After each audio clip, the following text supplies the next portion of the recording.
दर्शकों जानेंगे। और दूसरे यहाँ पे जो महानुभव वंचित जो है हमारे तरफ, जो शिवसेना उबाटा गठ के तरफ से है, जो उन्होंने यहाँ पे इस लोकसभा चुनाव में यहाँ पे अलायंस किया है राष्ट्रवादी पवार गुट के साथ, साथ ही साथ कांग्रेस के साथ और शिवसेना उबाटा।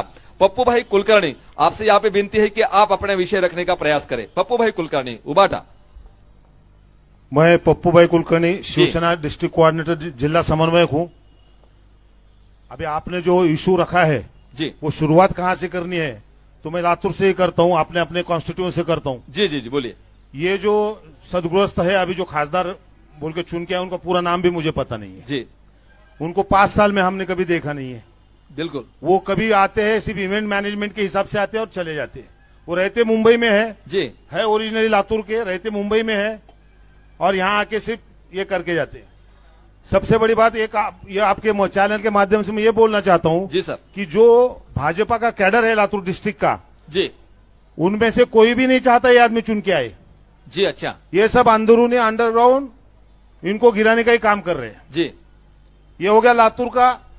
अभी सवाल पैदा होता है कि ये जो इलेक्शन है वो है देश का नेता चुनने की इलेक्शन। जी बिल्कुल, संसद जब का इलेक्शन है, संसद का इलेक्शन है जी। देश का नेता चुनने की जो ये इलेक्शन है जी, इसमें हमने वोट किसको देना चाहिए। बिल्कुल। यहाँ प्रमुख 2 कैंडिडेट है, एक है कांग्रेस के डॉक्टर शिवाजी बंडप्पा काळगे, दूसरे है ये कोई श्रृंगारे जी। शिवाजी काळगे को क्यों वोट अभिनर सिंह के सामने बोल दिया कि वो ओपन के कैंडिडेट हैं। जी।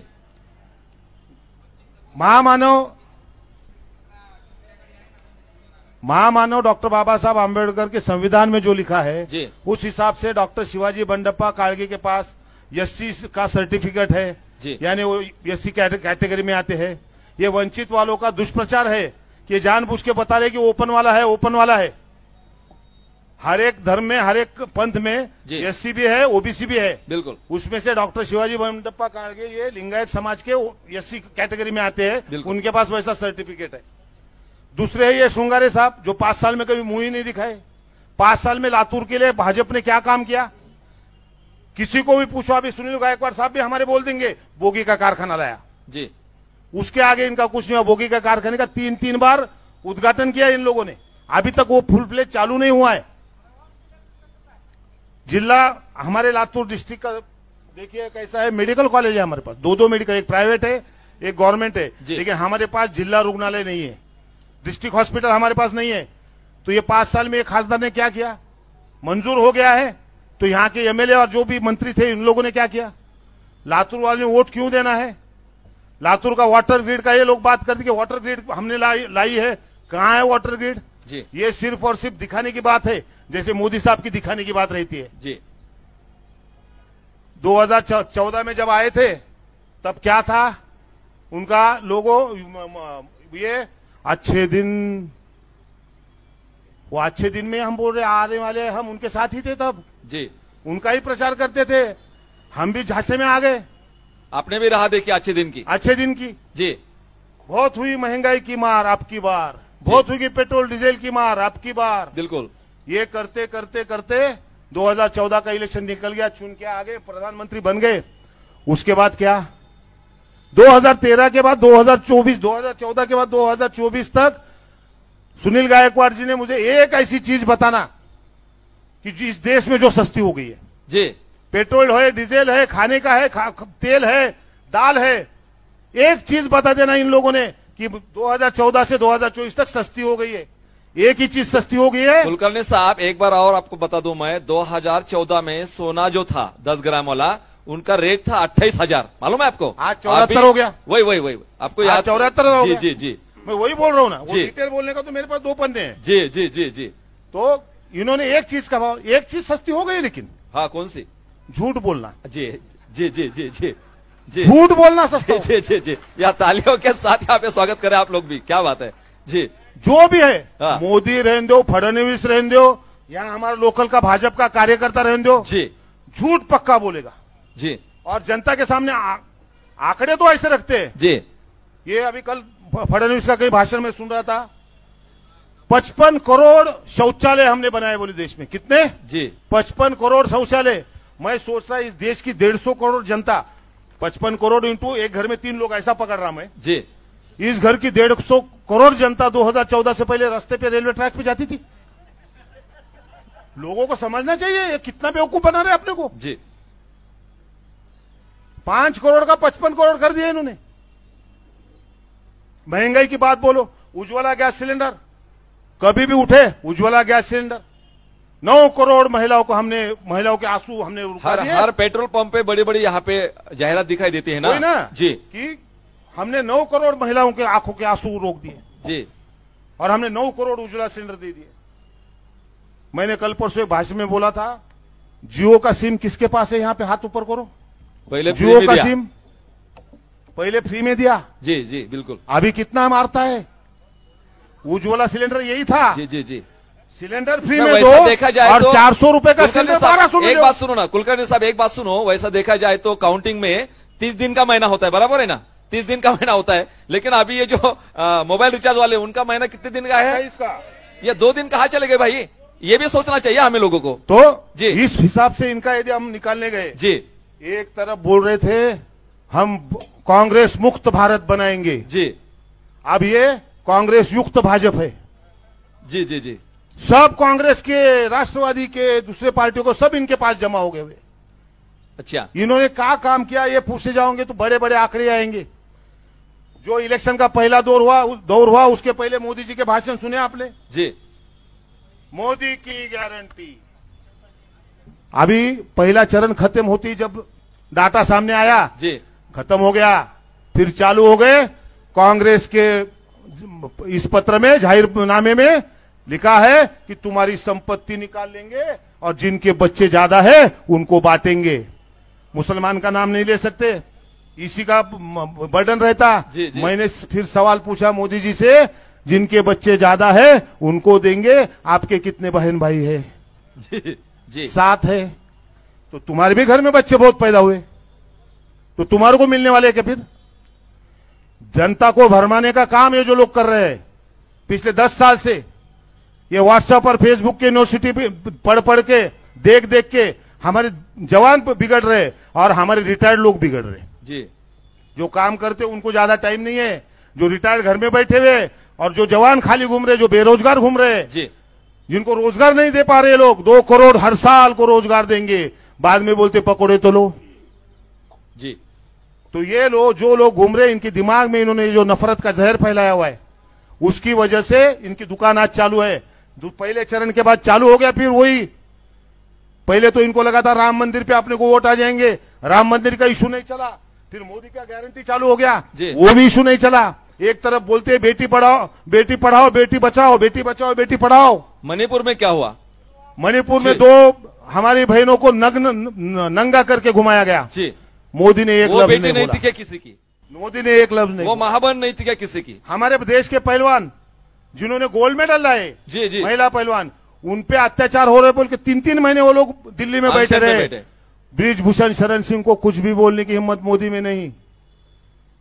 हाथरस हुआ, सेंगर का हो गया, मोदी कुछ नहीं बोलते, ना प्रेस से बोलते हैं, ना जनता से बोलते हैं, बोलते तो सिर्फ रेडियो पे मन की बात ही बोलते हैं जी, दूसरा कुछ भी नहीं करते। किसानों को बोल दिया। देखो मेरे को ऐसा लगता है ये मोदी जी जो है ना, ये आज जो बोलते हैं उनको कल ध्यान में नहीं रहता जी। प्रॉब्लम उतना ही है अपने देश के प्रधानमंत्री का, आज जो बोलते कल ध्यान में नहीं रहता। 2014 में इन्होंने किसानों को एमएसपी देने का और स्वामीनाथन आयोग की सिफारिशें लागू करने का खुद का उनका भाषण है मेरे मोबाइल में, आपको सुनना चाहते हैं तो मैं सुना सकता हूं। तब तो बड़े ताव से बोल रहे थे किसानों को हम स्वामीनाथन आयोग के हिसाब से फलाना देंगे, एमएसपी हम कानूनी बना देंगे। आप किसानों पे गोलियां चलाते हो, किसानों के रास्ते में किले उगाड़ देते हो जी। किसानों की आय दोगुना करने की थी, क्या हो गया? 6,000 रुपए किसानों को भीख में दे रहे।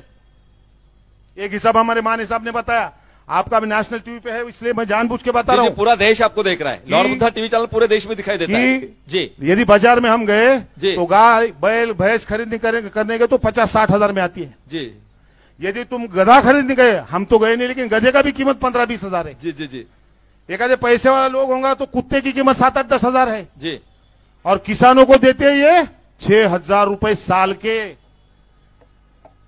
महीने के हो गए 500 रुपए और दिन के हो गए 17 रुपए 28 पैसा। जी। तो किसानों की कीमत 17 रुपए 28 पैसा और कुत्ते की कीमत 10,000। पीएम किसान योजना, ये पीएम किसान योजना है जी। 1 लाख रुपए का खाद लेता है किसान हर 4-5 एकड़ वाला। 18% 1 लाख रुपए के खाद में 18% जीएसटी 18,000 ये ले लेते हैं। जी, जी, जी। और 6,000 की भीख इनको देते हैं। 12,000 उनके पास। और फिर मैं एक बटन दबाया 8 करोड़ किसानों के अकाउंट में पैसा गया। स्टाइल तो देखो यार। जी जी जी। ये स्टाइल पे भूल के 2014 और 2019 में मट्टी हो गई हमारी। जी। फिर भी आदमी नहीं सुधरता। भाजपा वालों को पूछो। कुलकर्णी साहब, एक बात मुझे याद आया। एक कोई फिलासफर है दुनिया का, यो कहता है कि कोई अगर झूठी बात हो, एक कोई झूठ बात हो, अगर वो बात हम बार बार जनता के यहाँ पे मन मस्तिष्क पर रखते हैं तो झूठी बात एक दिन वो सही और सत्य बोलने लगता है। कोई है वो, अगर कोई बोलेगा। जी। गोबेल्स। जी जी जी। हिटलर का जनरल था जी। गोबेल्स। जी। एक ही बात तुम आदमियों एक आदमी को एक ही बात हजारों बार बोलते रहोगे तो ऑटोमेटिक वो उसको लगता है कि ये सच है। जी। तो हिटलर की ही थ्योरी चल रही है ना 2014 से। अच्छा। अपने देश में। जी। दूसरी कौन सी थ्योरी चल रही है? मुझे आप एक बात बताइए, ये क्रोनोलॉजी आप समझ लीजिए। जी। ये क्रोनोलॉजी है ब्रेन वॉशिंग की, आरएसएस की। राष्ट्रीय स्वयंसेवक संघ इतना खतरनाक संगठन इस देश में कोई नहीं है। जी। ये लोग तुम्हारा पहले दिमाग खा लेते हैं। मुझे लगता है कि आपके सरनेम से ऐसा लगता है कि आपका भी कोई लगाव होगा। नहीं, मैं आरएसएस से। वो समाज में से पहले बहुत दूर थे गए वो आदमी है। जी जी जी जी। पहले थे। अच्छा। आरएसएस नहीं, मैं पहले धन सिंह से मैं पहले पसंद विरोध थे। अच्छा। जी जी जी जी। क्या बात है जी। आरएसएस का दिमाग इतना खतरनाक है, तुम्हारा दिमाग खा जाते हैं, तुम्हारा ब्रेन वॉश कर देते हैं। जी। क्रोनोलॉजी तुम सब जो लोग सुनो, ये ध्रुव राठी ने समझाई थी परसों क्रोनोलॉजी। अच्छा। कि 2013-14 में तुम्हारे व्हाट्सएप पे, फेसबुक पे, इंस्टाग्राम पे ऐसे ऐसे वीडियो आने लगे कि अपना देश महान है जी। अपने एक महान देश के नागरिक है। हमारे देश में हजारों साल पहले पुष्पक विमान था। जी जी जी। राम अग्निबाण मारते थे, वो रॉकेट था। जी। फिर किसी केव्स के वगैरह तस्वीरें आते थे, कोई औरत मोबाइल लगाए हुए, कोई औरत हाथ में पर्स लिए हुए। तब हजारों साल पहले अपने देश में था हम लोग महान है। ये देख देख के गोबेल्स की थ्योरी के हिसाब से हमारा जवान नाली के पानी से गैस बनाएंगे। नहीं, वो बाद में है। जी जी। पहले अच्छा। ये था। अच्छा अच्छा। कि अपना जवान, अपना बूढ़ा आदमी, रिटायर्ड आदमी ये सोचने लगा कि हम बहुत महान देश से। जी। काय का अमेरिका, काय का इंग्लैंड, काय का जर्मनी, ये भिखारी देश है, हम बहुत अच्छे देश जी। है। पूरे रिसर्च सामने फिर किए। सेकंड राउंड आया जी कि अपना देश खतरे में है। जी। देश खतरे में है पाकिस्तान से, चाइना से, फलाने से, ठिकाने से। फिर उसमें देश शब्द कट गया जी। और फिर आ गया हिंदू खतरे में है। जी जी जी। 2014 के बाद ही हिंदू खतरे में आ गया। इस देश पे 700 साल मुगलों ने राज्य किया जी। 200 साल अंग्रेजों ने राज किया। जी जी बिल्कुल। और 2014 के बाद इतना बड़ा हिंदू का नेता देश का पंतप्रधान है, जी। विश्व गुरु बना हुआ है, और हिंदू ही खतरे में आ गया देश में। ये क्रोनोलॉजी आप समझिए। जी। फिर जो लोगों को लग रहा था कि हम बहुत बड़े देश के, हम बहुत अलग लोग जी। हैं, वो डरने लगे कि धर्म के नाम से हिंदू इकट्ठा होने खतरे लगे। में है। फिर तीसरा चरण आ गया इनका, इसमें से बचा सकता तो सिर्फ एक ही बचा सकता, मोदी बचा सकता। जी। अभी वही चल रहा ना। अब ये मोदी बचा सकता का दौर आ गया। जी। उसके बाद 2019 का निवडणूक, इन्होंने इलेक्शन निकाल लिया। जी। अब चौथा दौर चालू हो गया कि अब इन लोगों से अपने को कुछ खरीदने का नहीं, मुसलमानों से। जी।